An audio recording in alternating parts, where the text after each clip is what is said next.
Hey Gearfacts people, check out this old box. I have to see what's inside. But before we go in, let's look at how elegantly this has aged. The handle is gone, but this synthetic covering has developed a lovely crackly sort of look. Sadly, we got quite a lot of damage down this end. Underneath it's not too bad though, considering its age, which we'll find out shortly. And of course this grille on the front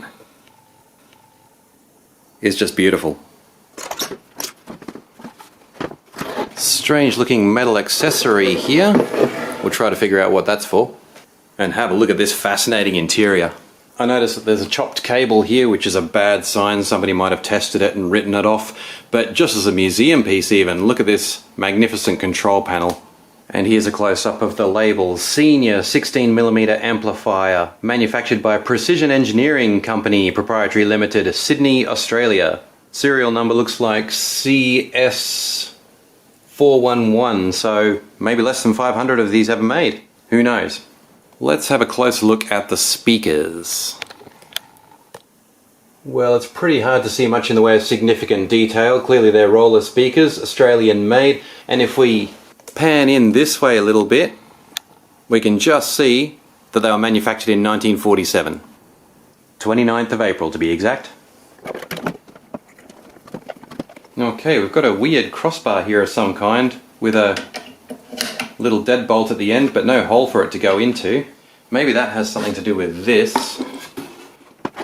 No, I don't know. Maybe it's just a cable holder. It's got the two hooks there to keep that cable wrapped up neatly, which it wasn't. Some sort of accessory here.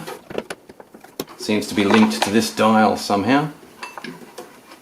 I don't know how you're supposed to kind of get this out of the way, but I noticed that this thing moves slightly as you turn this dial.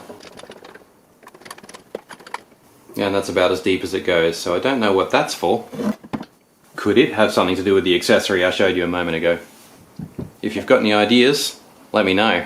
The actual amplifier unit has handholds on the side, and yet it seems locked in pretty tight, but I'm finding if I slide it to the side, it seems to be loosening up a bit.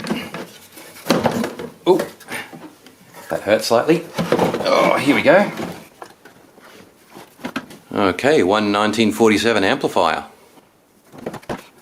There's the plug that looks like... No, that didn't plug into there. Who knows what this kind of plug is. And a couple more inserts here as well. Again, not compatible with the main plug, so I'm not quite sure how the power setup works. And nothing on the back. This leaves us with two speakers and a transformer. And it's a little hard to tell how this worked because the transformer seems to come after the amplifier's done its work and sends its power straight into the speakers. So maybe this is an amplification system and the box is just kind of like an interface. Seems appropriate to use the oldest screwdriver I had to open this one up. Screws are actually only finger tight, so it looks like someone's been in here before. Oh, that was a difficult one. Nope, we're still firm. I guess these collars have to be taken off. Or it could be these. Okay.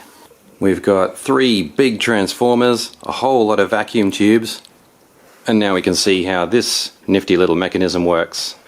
Still not sure what it is, but what an amazing and quite beautiful bit of gear.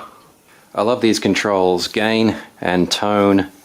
And that presumably is our input there. If it was working, it'd probably have a brilliant sound. So that's it for Gearfacts today, friends. What a beautiful and interesting bit of audio history this is. I wish I knew a little bit more about amplifiers, but undoubtedly some of you do, so please share your thoughts with me. Thanks for watching Gearfacts. See you on the next one.